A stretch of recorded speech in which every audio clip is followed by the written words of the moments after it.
Good afternoon, everybody. My name is Donna Fiesel, and I'm your host of The Edge on IC Radio, your source for news and entertainment. You can find us on television, channel 182 on Charter Communications, and Abundance Television, found on Roku, Apple TV, and Amazon Fire.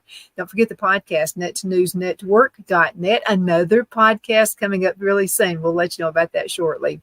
I have with me Brian Brown, and he is with the County Extension Service. You do so many different things. You're a trainer, and there's another class coming up, and I'm going to encourage everyone to take this class. I've done it. Yeah, so the Master Gardener class, it actually starts day after tomorrow on Thursday. But that class is closed for this term. But we will offer another class in Cherokee County in Center, Alabama this spring. So if anybody's interested in doing Master Gardeners, registration will start November 1st. And you know something? This class will go on and on through affinity with you. Whatever you're doing in gardening, you'll think, well, I don't remember that. And then it'll come back to you with this class. You're such a good teacher.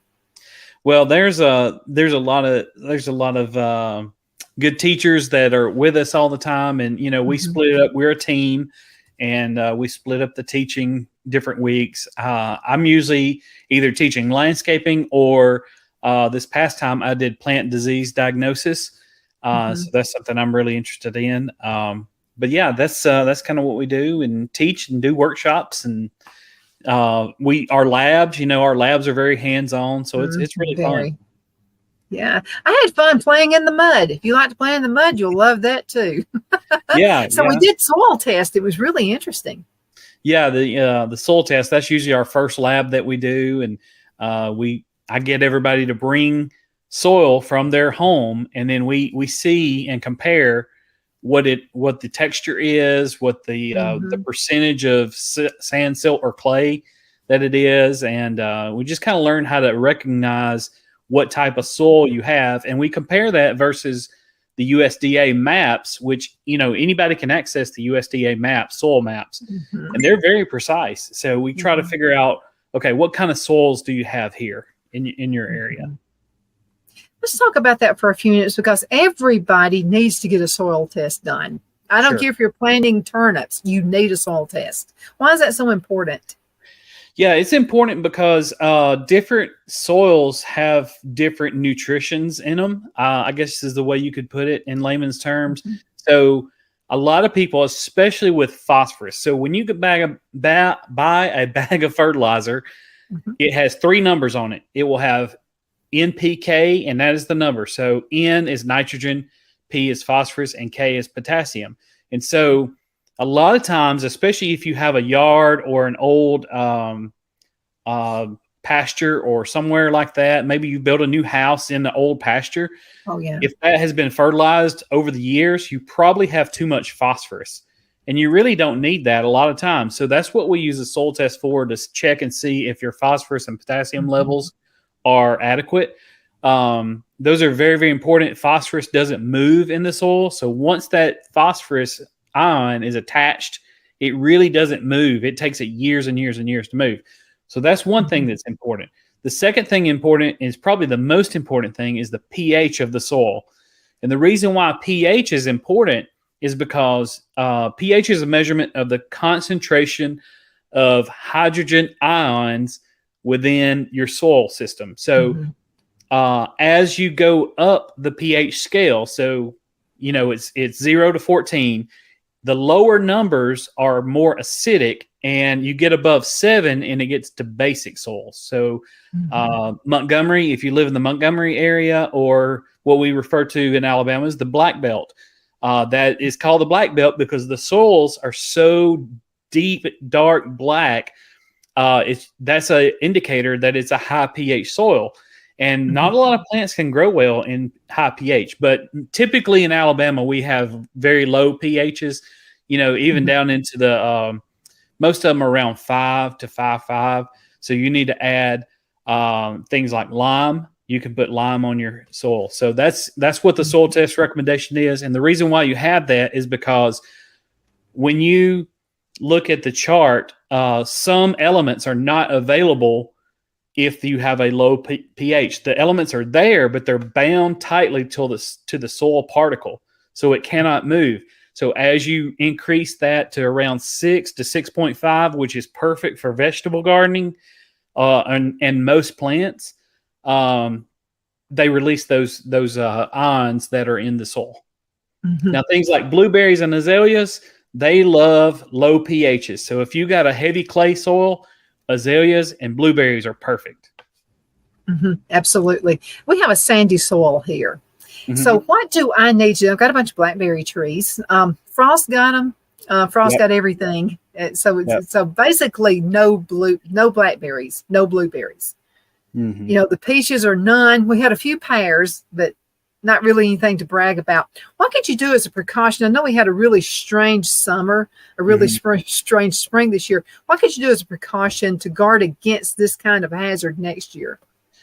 Well, you know, there's different things involved, but really the biggest thing we had in the early spring and really Christmas Eve last year, we had that huge, really low single digit temperature freeze Christmas Eve. And then a lot of plants got knocked back from that. The second part was we had another freeze in March, I think it was, and that really knocked the plants back even further. So things like figs, your peaches, especially if things had already bloomed, like your peaches or pears or something like that. It depends on how much effort you want to put in it. There's different methods of frost and freeze protection, and one method is to cover them. If you have plants that are sensitive or if they've got flowers on them, especially, you can cover them. That's a really good way. If you have a hard freeze that's coming in the single digits, there's really not a lot you could do, unfortunately. But with your trees, you can take an old barrel and build a fire in the barrel, and that will raise the temperature just enough to keep it from freezing. Because a lot of times these sensitive plants are actually tolerant down to maybe mid 30s, something like that. So if you can just raise that temperature just a hair, it's probably enough to keep it from freezing. Generally, as a homeowner, what we would recommend for homeowners to do is to cover them up. And that's usually will keep some of that soil, water it. That's another thing. So I forgot to mention that. Make sure you water it really well before the freeze gets there. Then cover your plants with some kind of cloth, like an old bed sheet. Go to the thrift store and buy some old sheets. I've done that. Yeah, those are perfect for that. But the soil moisture, you would think that adding water would freeze the plant, but it actually doesn't. And so one of the interesting things, I used to teach frost and freeze protection when I worked at Auburn. And I find it fascinating because I'm a nerd. And one of the things is, when you see on the news, when you have a deep freeze, especially like in Central Florida, you'll see them on the news. They'll have their news guys out there with their microphones in a strawberry field. Well, that strawberry, they're running irrigation and they're talking about freezing. And it's like, why are they watering their plants? It's freezing or freeze is coming. The reason they do that is because most people are like, oh, it builds an igloo and it insulates it. No, that is not true. The reason why is because water is what we call an exothermic reaction, which means that it gives off heat. So it has to give off heat in order to freeze, right? So it has to get rid of all that heat to freeze. So as long as you're watering those plants, it will be constantly in a state of freezing. So it's like right on the edge of freezing, but it never gets there because it's always freezing. And so it keeps it just above freezing to just enough to protect those plants. You had mentioned also in class about it was a farm. It was a peach farm. And they did that. And it actually saved the crop. Yeah, absolutely. And, there's other things like they have windmills. So if you go down to Chin County, you might see, a 30-foot tower that's got a little windmill on it. And the reason why they do that is because a lot of times these freezes, hot air rises, right? So you'll have hot air, and I say hot, warmer air, a little bit higher. And that warm air is in a layer just above just above the ground. So if they will point that fan downward, it will blow that warm air or warmer air down to the plants, and it keeps it from freezing. So there's several methods. Another thing you can It's kind of do, like what Phil did one time when we first got married. It was in the wintertime. It was cold. He said, I'm turning the fan on. And I said, are you kidding me? You're turning it on? So we did just turn it to go backwards. And what it was doing was raising the warm air. So same synopsis, basically. Yeah. And, there's other methods that you can do. And there's some what we call cultural methods. If you plant, especially fruit trees, the best thing to do with fruit trees is plant them on a hillside. If you have a sloping hill on your property, perfect spot for fruit trees. And the reason why is because cold air is heavy and it settles down in low areas. So never plant your fruit trees in a low area unless you just absolutely have to. But if you can raise them up above, here in North Alabama, we got a lot of mountains here. So it's best if you can move them up out of that valley, if possible. That's a great idea. Absolutely. I'm ready. I want to stay in the summertime, and I can't do it. I fuss all the time about it. Every class we had, I said, I wanted to be summer always. Well, it's not.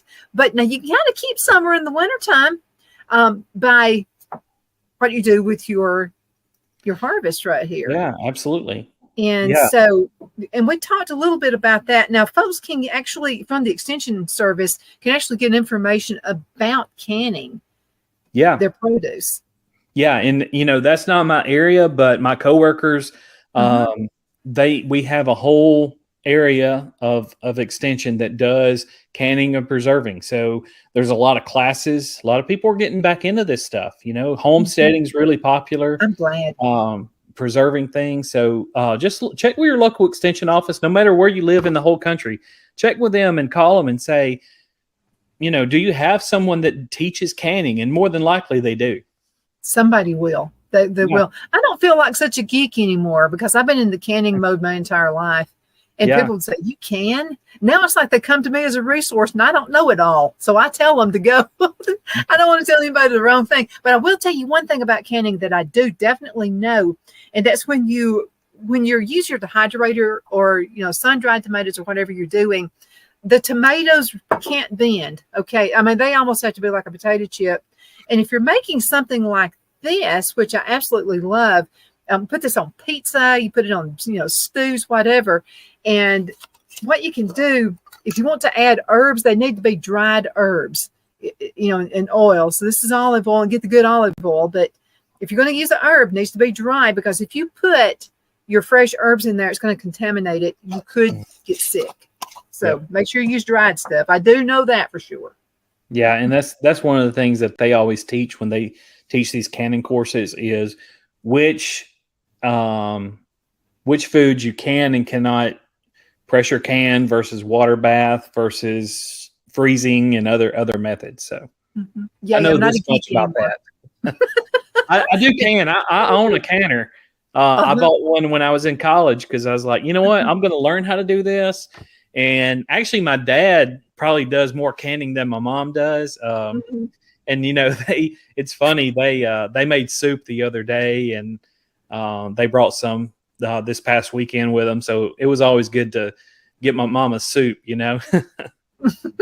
Absolutely. I used to be scared to death of it because Mother, one time, it caused an explosion at the house. Yeah. And I was a little kid when that happened, and I'll never forget it. There were green beans everywhere. It's like on the ceiling, the whole works. You just have to pay attention and just kind of listen to it. I think she was running after us or something. My brother and I were small. Yeah, I think my grandma did the same thing when my dad was little, and she was actually canning fish, I believe. Oh, wow! I didn't know if you knew you could can fish, but they would. You buy salmon in a can. Why not? Yeah, she canned everything because they grew up really poor, and she canned anything and everything. So I think she had been cooking some. I think something pork, and it got some fat clogged in the vent, and it made it explode and just got all over the kitchen. So, oh my goodness! A lot of people are canning because they're afraid of the supply chain. What if? because we all got, a lot of what ifs when COVID happened, and supply chain was definitely one of those. So a lot of folks are just thinking ahead, so what if that has something like that happens ever again? Yeah, absolutely. And, it's a good idea. And it's just I think it's a lost art. Not a lot of people know much about it, and it's just fun to do. I enjoy it. And like I said, my favorite thing's soup. I love homemade vegetable soup, and I've canned it several times over the years. And that's about the only thing that and tomatoes. I usually can some tomatoes, but I've got a bunch of jars empty. I need to go to the farmer's market and get me some tomatoes. Go at it. And I'm going to tell you what we have. We do have a lot of tomatoes. So next time I see you, I'll give you some.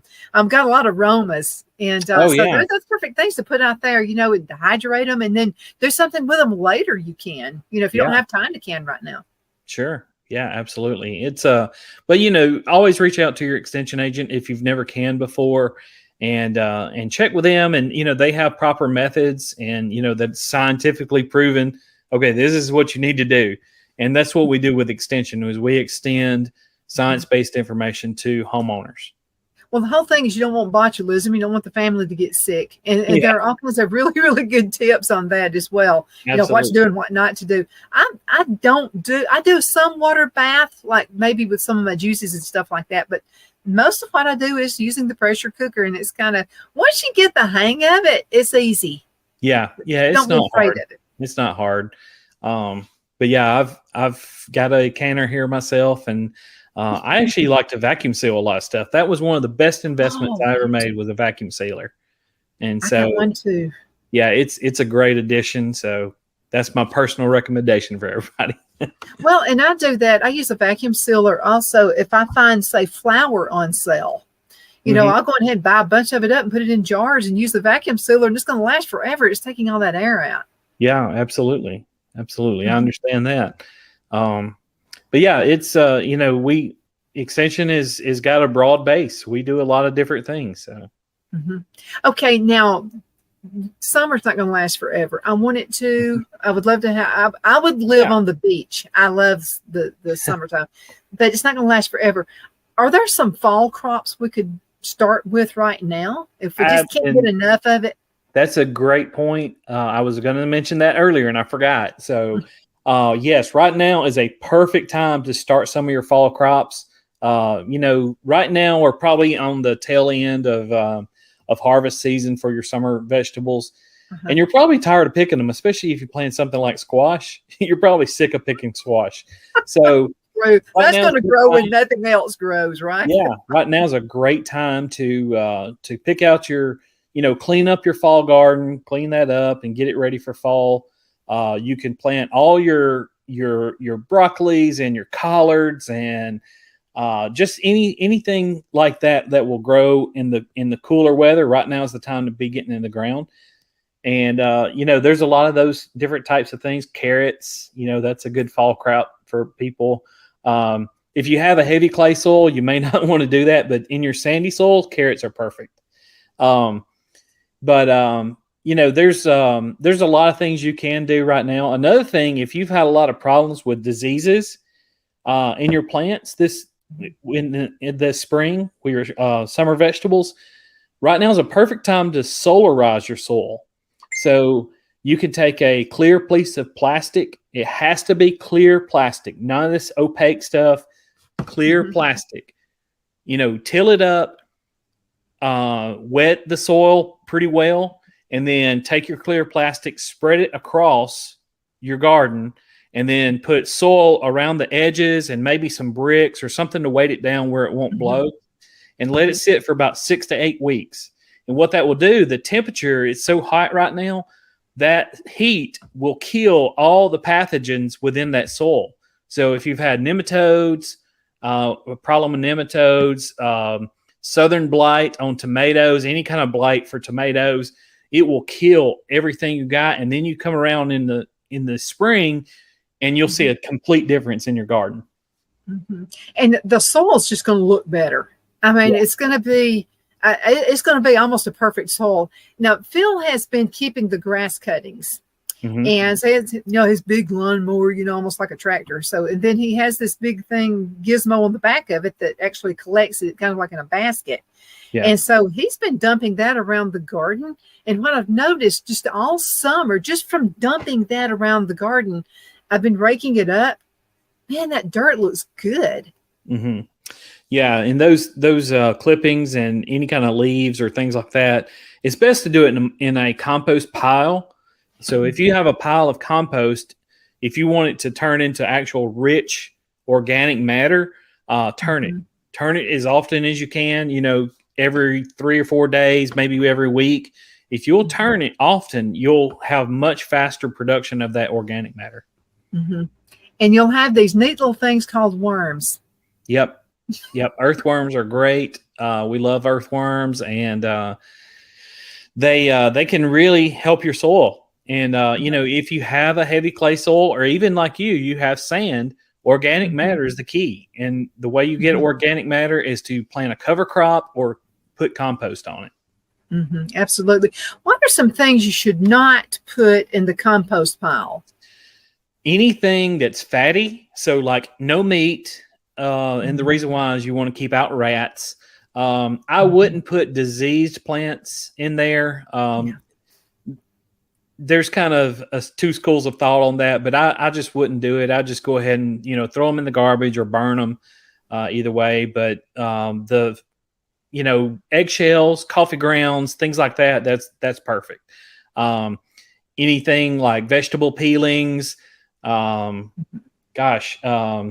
and you have to get that carbon nitrogen ratio correct. I think it's 30-1. I can't remember. Don't quote me on that.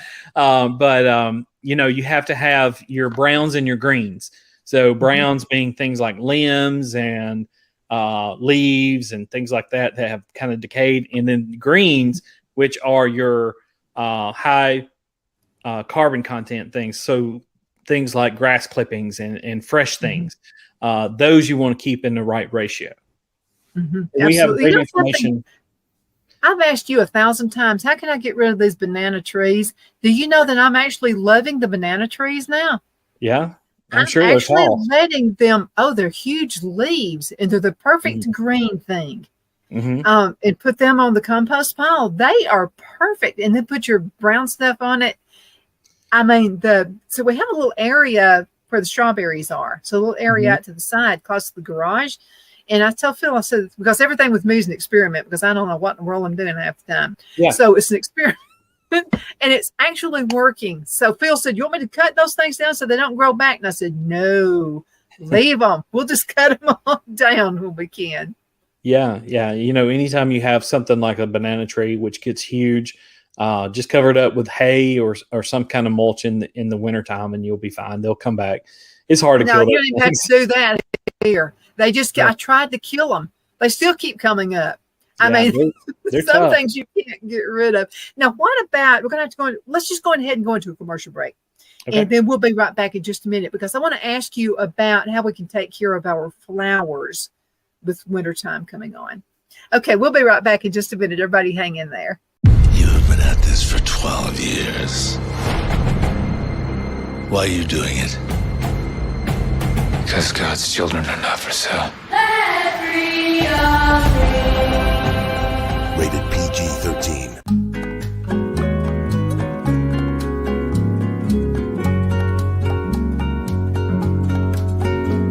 At Lamone's Mexican Restaurant, located in Henniger, Alabama, and voted Best Mexican Restaurant of DeKalb County, Alabama 2020, we're here to serve you with authentic Mexican cuisine. Order easily online by going to lamonsmex.com or call 256-657-3999 to place your order.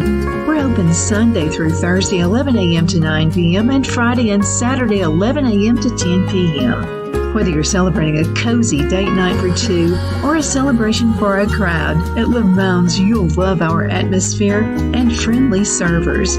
Thank you for dining with Lamone's Mexican Restaurant.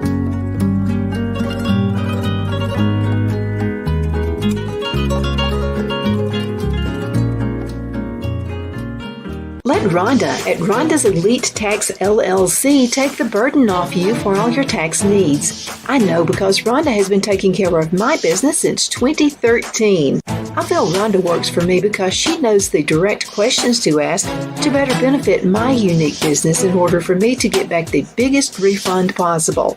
Rhonda is an ongoing student, and she knows tax laws are in a constant change every year.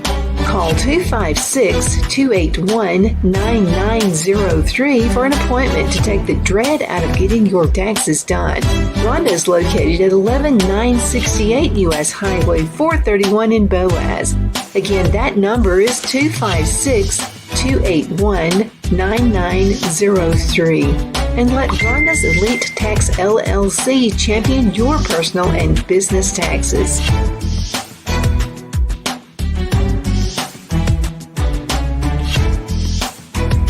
Jeff McCurdy of the McCurdy Law Firm has been a public service of this area for over 10 years. McCurdy, a member of the Henniger City Council, serves as prosecutor for the town of Sylvania and was named public defender for the city of Rainsville. The McCurdy Law Firm is located at 17326 Alabama Highway 75 in Henniger to better represent his Jackson and DeKalb County clients.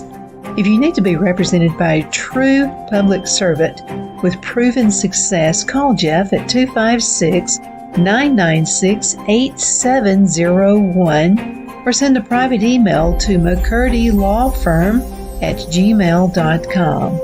No representation is made that the legal services performed is greater than the legal services performed by other lawyers.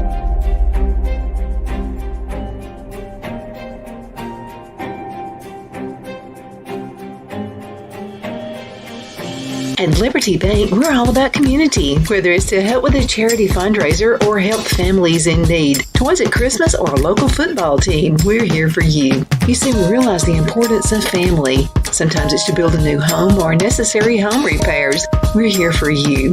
If you like the feel of a small town bank with all the conveniences of a big city bank, we're here to serve you. You will find us at any of our convenient locations in DeKalb, Marshall, Etowah, and Blount counties in North Alabama. You can call and speak with any of our friendly staff at 256-659-2175 or check us out on the web at libertybankal.com. And thank you for your support of our community. Member FDIC Equal Housing Lender.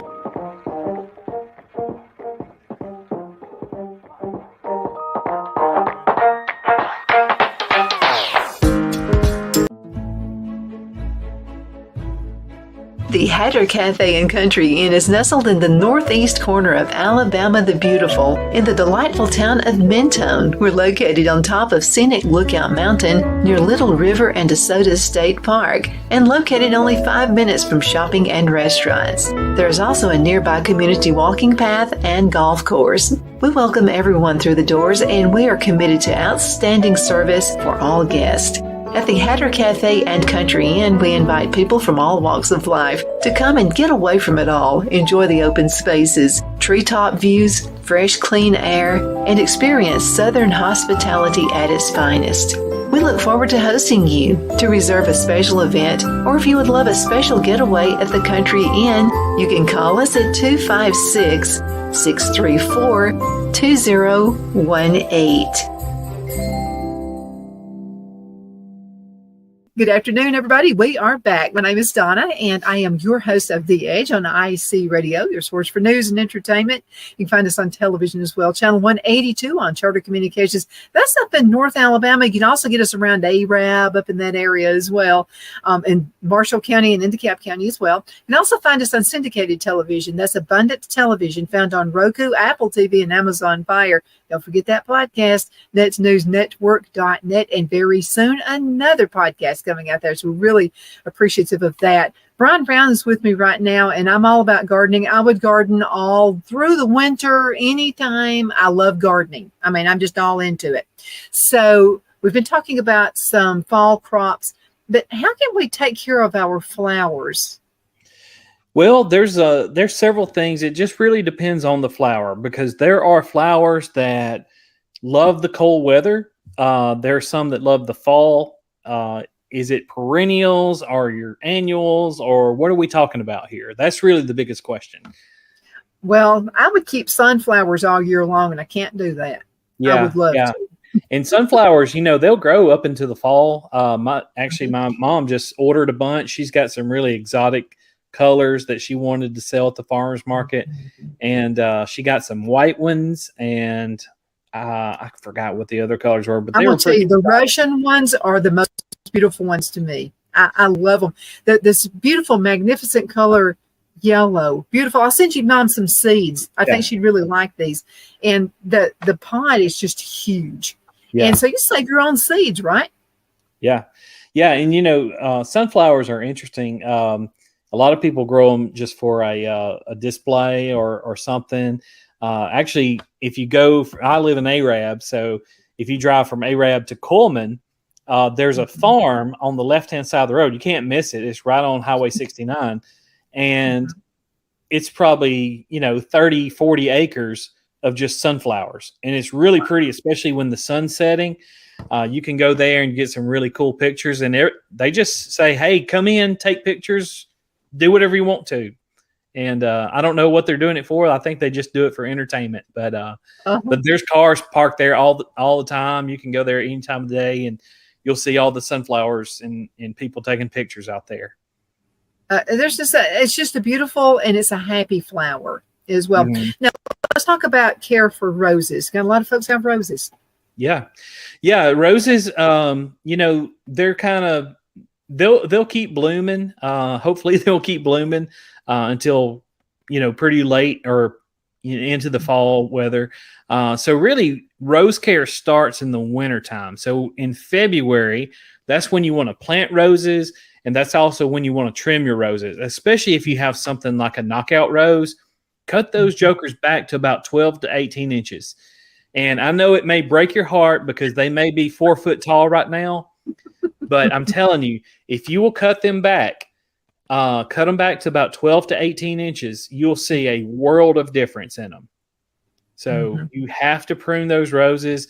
And actually, I was in DeKalb County a few days ago, and you remember in the class we trimmed back that rose at the county office. What's it look like? It had a huge rose on it, about this big around, and I was like, "Well, we did some good there." So, for those who don't know, the rose that we cut down, it was old and it was just it was a really ugly rose, right? Yeah. It was. Yeah, it was hideous. And I said, let's cut it down. And I'm sure y'all were like, no, don't do that. But yeah, you have to cut it down. And then, right now it's blooming great. I am certain nobody has taken care of that rose. It's just, we revived it. And a lot of times plants need reviving. And sometimes it takes chopping it to the ground to make anything, come up. It does. We bought my grandparents' farm a few years ago, and there are still some roses here that my grandmother planted. It had to have been 40, maybe even 50 years ago. They're still alive. And I thought some of them had died. So I took your advice and I clipped back and Mother was just like, you're killing it. And she was just going to pieces about it. And I said, stop it. We learned this in class. And I'm going to tell you, it's revived them. Yeah, it absolutely thought I was killing it. Yeah. And I have a rose that my grandma gave me. And it's, she always called it the 100-year rose. And she got it from her great grandma. And so, we're going back generations to this little rose. And it's I don't know the name of it, but it's a tiny rose. The rose is about big as your thumbnail. And it's a beautiful little miniature rose. And it loves cold weather. It's the strangest thing. It loves cold weather. So like it can be, let's see, this spring when it was about 50 degrees, it had flowers all over it. And it just absolutely loves it. So I always think that's an unusual characteristic of that particular rose, is being that just thriving in the cold weather. And unfortunately, we didn't get to propagate it, but we're going to propagate it this time in our class, in our Master Gardener class this time. So come join us. Well, you can do it here on my farm. Yeah. We'll. They've got it. Actually took it to the Etowah County greenhouse, and they've got it down there taking care of it. And I told them, I was like, Wow. we're going to propagate this thing, and we'll get a class out of it, and I'll get some new plants out of it. So I'm excited. That's awesome. You know, we talked a lot about propagation in the class, and I learned a lot. Stuff that I was afraid I would kill stuff, but actually, you remember the farm we went to, and we actually pruned the muscadine grapes. I've still got those, but I propagated them. Oh, okay. Did they grow? Yeah. Great. They're still in. I still have them in the pot. I haven't planted them, and I need to do that. What's my next step? Do I need to plant them now or wait? I would wait till fall. It's a little too hot right now. Wait till fall. And what happens in the fall with plants is they have a flush of root growth, because it's kind of like they're digging in for the winter. So they'll put out new roots in the fall when it starts to get a little bit cooler. So fall is a perfect time for planting just about anything. If you wanted to keep it in the pot till February, that's totally fine too. I mean, so many things you can do. You got the fern, and I've still got that too. We divided that in all these different. I listened. I know you probably thought my imagination was taking me somewhere else, but I really listened in class, and I'd take it again. Well, awesome. That's great. There's lots of different methods of division. Of propagation, and with ferns. Essentially, with a fern, I went to Lowe's before the class started, and I bought a little 8-inch fern, and I said, "Hey, we're just going to chop this thing in two." And so we cut it into little sections, about a couple of inches big, and we had, how many did we come out with? Like 20 something of them. We were taking them home. Yeah, we did really well with that. But that's the way plants work, is you divide them. But there's different methods of propagation. You could do what's called air layering, which is really interesting. Like if you have a tree that you like, you can take a limb of that tree and take a knife and wound it. And then you take some sphagnum moss, wet it, and put it around that wound, and then put some plastic around it, like saran wrap or something like that, and then tie some of those pipe cleaners around it, or some bread ties, and just leave it. And so you come back about 6 or 8 weeks later, and you'll have roots that have formed. And then once those roots have formed, you come and just chop it off, and that's called an air layer. So it's a pretty the best way to do it. Yeah, and then that's the best way. Yeah, you got budding, grafting, T-budding, cleft. There's a ton of different propagation methods. It really just depends on the plant. We had a speaker who came to the Fort Plain, the DeKalb County Gardeners Club, and I have always been freaked out. I just could never grow lavender. I just couldn't do it. And this was such a good class. You were there. You remember I bought some of them, and you were going, "Must be lavender in here." Well, I bought every lavender plant they had almost. I haven't killed it. Great. It looks good, and it's actually growing.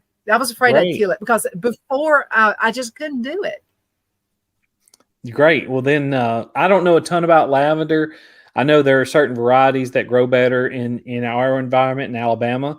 The only lavender I've seen growing is 2 places in the world. I've seen it growing in England, and I saw it growing in Boaz, Alabama.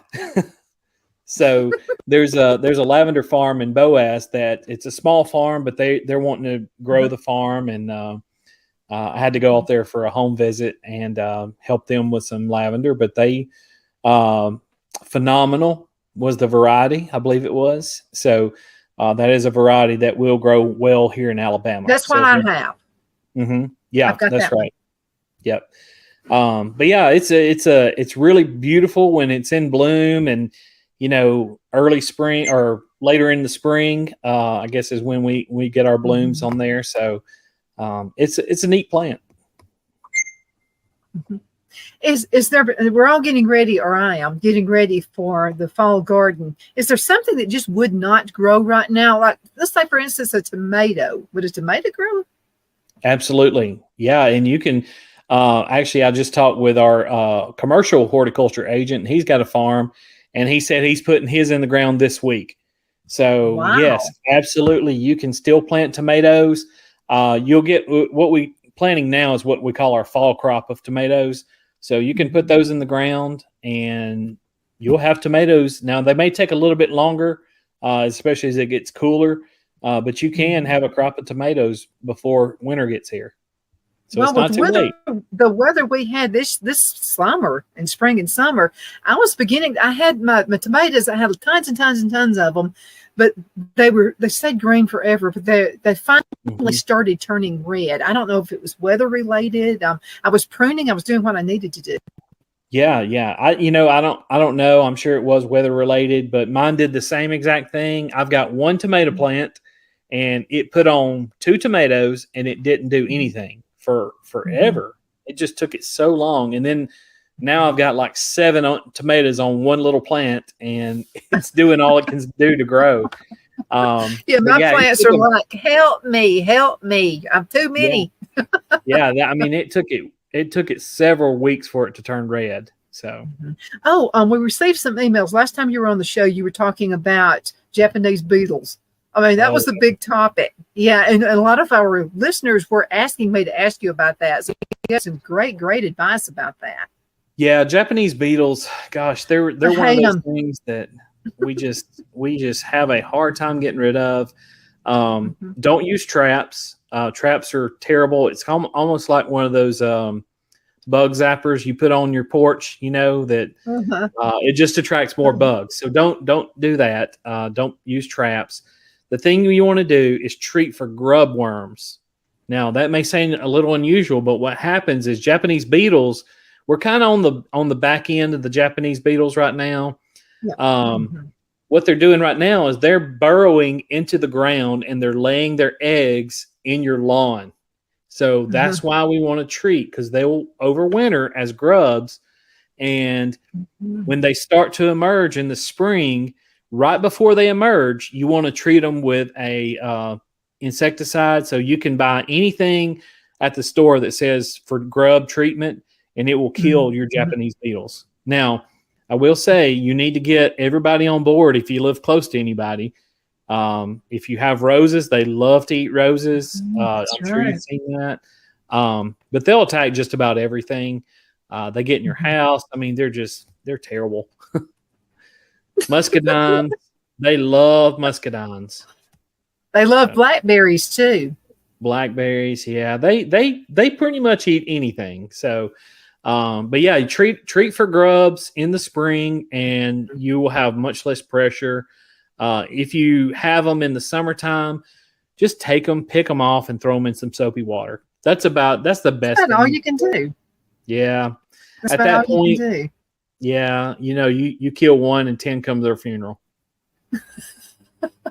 They're almost like rabbits. They believe in being fruitful and multiplying. I'm talking big time on the end. They're bad. Bad. Let's talk a little bit about tilling, because you can over-till, you can overdo it. So talk to us about tilling and getting ready for the fall. Yeah, so you can over-till. What will happen if you till the same depth a lot as you develop what's called a hard pan, and that's one thing that a lot of people that do no-till operations, they will plant through a cover crop. So it's really good right now. Again, cleaning up your garden. It'd be a good time, maybe wait until it gets a little cooler, like maybe September into October, to plant a cover crop. And you can plant that cover crop. You remember when we went down to Petals from the Past in Jemison, he had what's called Elbin rye, ELBON, Elbin rye. And he said it was the best thing that he had ever planted. And what they did is they took that rye, and when it come time to plant in the spring, they just laid it over, took a piece of board or something and flattened it down, and they planted through the rye, and that will help build that organic matter. It's almost like a natural mulch. So if you don't want to till, or if you don't have a tiller, you can plant some of that ryegrass and just plant through that rye and through the cover. So, but yeah, I highly recommend, if you're going to till, to build that organic layer. That is the most important thing I could possibly tell you. Build that organic layer, especially if you have heavy clay or sandy soils. I love Petals from the Past, and I'll tell you a huge takeaway I got. Phil laughed so hard at me, so I bought a bunch of streamers. because remember they had the streamers going up to keep the birds away and what have you. Right. And so I didn't tell Phil what I was going to do. He's just thinking we're going to have a birthday party for somebody or something. And so I started putting the streamers out around like where all the berries and everything were. Yeah. And so Phil looks at it and he says, "This looks like a used car lot. People are going to be coming here looking for cars." Yeah. But it kept the birds away because Yep. previously I would have blackberries and birds would just all over them. You'd have to fight them off. It really worked, but now will it always work? Do the birds are smart? Yeah, I'm not sure. I think it works pretty well to keep them away for a good long time. They're not like deer. A deer especially will get used to things, and but I don't think birds. I think that it will work long term. Uh-huh. But don't quote me on Okay, that. well that's good news. That's good. And another thing I did is I got, and I learned this from someone when we went to one of the farms. I forgot where it was, but someone said that she used cola cans, and so she would cut them and make these little flowers out of them and stuff like that. Yeah. And she said it's really prettier than the streamers, and I did that too, and it really has worked, and it's pretty. I mean, I like it. One man's trash is another man's treasure, right? You're helping the earth, Mother Yeah, Earth. it's recycling. Recycling. Yeah, Or no, so I believe the in- term is upcycling. Yeah, Yeah. that would work. Yeah, Yeah, as well. upcycling. We've covered. Let's talk about landscaping. I know that you're a landscaper, Mhm. and are you constantly landscaping? I mean, like every season, is it there's something you're doing? Absolutely. Yes. There's now me personally, no. But yes. if But you teach it, right? Absolutely. Yeah. There's something to do in your landscape at all times. People think in the wintertime, well, there's nothing really I can do.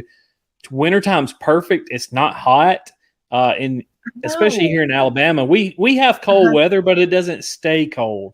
And so wintertime's a great time to get out, clean up, prune, especially if you want to do some renewal pruning. I always say January, February is a great time to get out and prune. There's always something pre-emergence. That's another one you can do. If you want to have a really nice lawn, use pre-emergent herbicide. That will greatly, greatly cut down on the number of weeds you have. It look like carpet. It Yeah. will look like a sea of carpet. Yeah. So, number one, soil test. Number two, use pre-emergent herbicides.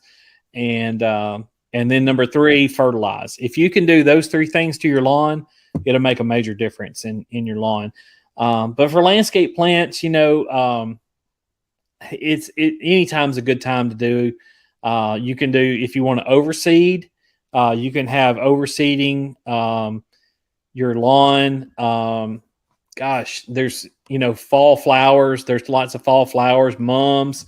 Most people will buy a mum and they'll just leave it in the pot. Well, you can plant mums. They're totally fine. Plant them in the ground. They love to be planted.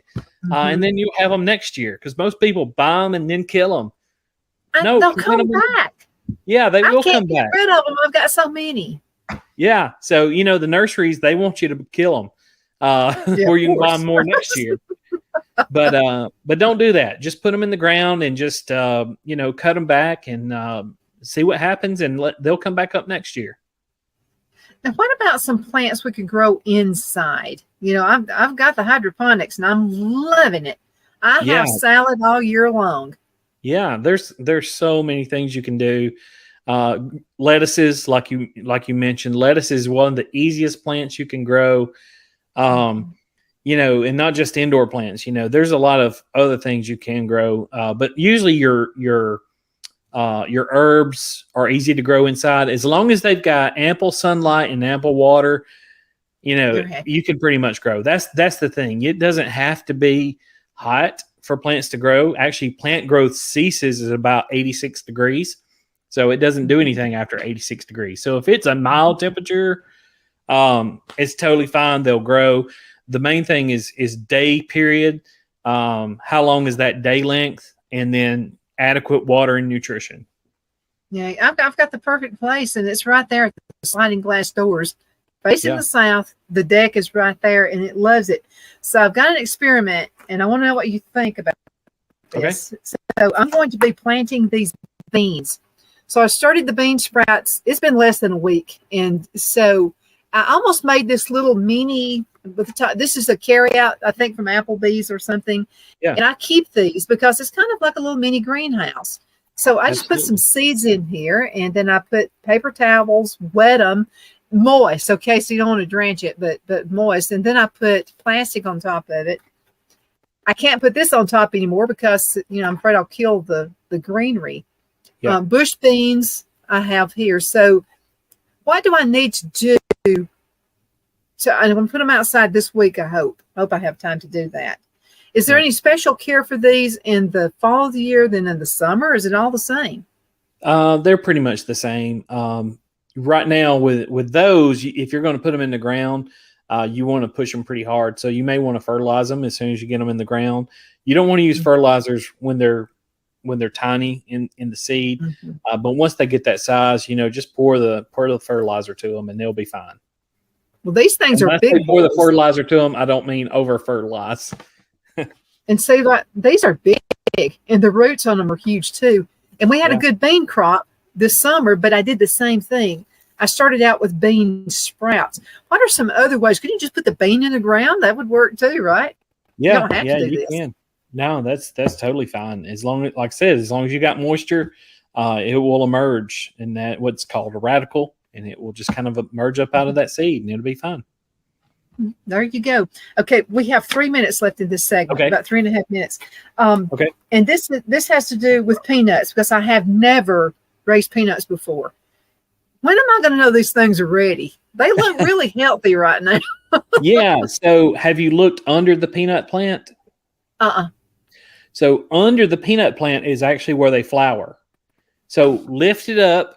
It's almost like lifting up a skirt of the plant, So lift it up and look under there, and you'll see little yellow flowers, and that's the peanut flower.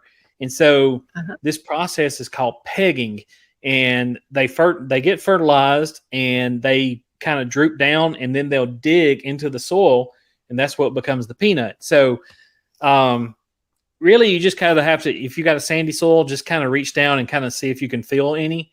And then I don't know Now, I ton about. have done that, and there's something down there. Okay. Yeah. But see, they're now- in the block garden. I put them in the block garden. Yeah. So usually they're harvested around October. So that's, around 1st of October, that's when they're really digging the peanuts. And, the peanut producers, they actually, they have a visual guide that they use, and they'll turn colors when they're perfect. And I've only seen it done one time, but like I said, I'm not a peanut expert. I just know a little bit about them. So, You know more usually than I October. do. October is usually the time to do it. So now we'll say one thing. This is completely unrelated, but you said you had a new podcast. Well, finally, we have our podcast. It is on Apple. It's on Spotify, and it's supposed to be on Google Podcasts. So any of your streaming platforms, it should be available. It's called From the Ground Up. And the first episode is up. It's me and Danny Carroll. And Danny she's a really good, she knows her vegetables really well. And we talk about vegetable gardening and how to start a garden. So, we'd love it if everybody would subscribe to our podcast From the Ground Up. And just look for it on your favorite streaming platform. Absolutely. I will. I'm always digging information out of your head. Always. Yeah. Anything else you'd like to say? We've got about a minute left. Well, we have a class coming up in, other than the Master Gardener class, we have a pruning class coming up in Etowah County. It'll be at Nakalula Falls on September 6th. You can go to aces.edu and click on the calendar and go to September 6th, and you can register there. And we'd love for everybody to come out. And, it's just, other than that, it's just staying busy answering phone calls. Absolutely. Brian, thank you so much for being on the show with me. It's always such a fun time.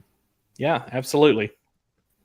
All right. And thank you so much for watching The Edge. My name is Donna. I am your host. You can find us on television, channel 182, Charter Communications and Abundant Television, found on Roku, Apple TV, and Amazon Fire, podcast, netsnewsnetwork.net. And Brian, again, your podcast is what? From the Ground Up. There go. Thank you so much for watching. Everybody have a great one. Are you ready? We all wonder what tomorrow will bring, but the future lays itself at the feet of the prepared and surrenders to the will of the persistent. It's not easy, but today shapes you so you can shape tomorrow. With Northeast Alabama Community College, when the future asks if you're ready, you can answer. Yes. Begin your future at Northeast Alabama Community College. Wow, it's so soft and smooth. It's cool to the touch. How did you do that? Well, we took MyPillow's patented fill and combined it with this new technology that we didn't have back then when I invented MyPillow to bring you the best pillow in history, MyPillow 2.0. Because of all of you, MyPillow 2.0 has been a huge success. And now we're bringing you our best-selling Go Anywhere MyPillows with the same temperature-regulating technology. Made with my patented adjustable fill and brand new cooling fabric, they're truly the next generation of MyPillow. So go to MyPillow.com or call the number on your screen. Use your promo code to save over 60% on our MyPillow 2.0 4-pack special. You'll get 2 MyPillows and 2 Go Anywhere MyPillows. Regular $259.92, now only $99.98. King size just $10 more. This is a limited time offer, so please order now. The only place I buy my beef is Lone Tree Ranch in Collinsville, Alabama. Their cattle is born and raised on their ranch, grass and grain fed, and you can feel confident when you serve your family and friends because their beef is all natural and no antibiotics or hormones are added. You can buy whole beef or perhaps go in with family or friends and buy half. Their customer service is #1 as they take care of the delivery to their local processor and can deliver to your home for a small added fee. They also offer herd replacement heifers. I always call Lone Tree Ranch in Collinsville, Alabama for my beef specialty recipes and cookouts, and you can too. Food shortages are increasing, so buy local by calling 256-523-6462. That's 256-523-6462.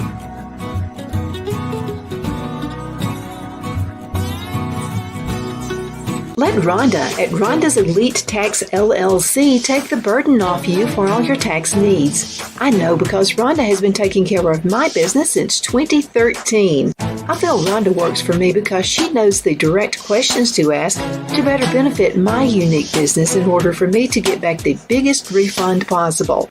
Rhonda is an ongoing student, and she knows tax laws are in a constant change every year. Call 256-281-9903 for an appointment to take the dread out of getting your taxes done. Rhonda is located at 11968 U.S. Highway 431 in Boaz. Again, that number is 256-281-9903. And let Rhonda's Elite Tax LLC champion your personal and business taxes.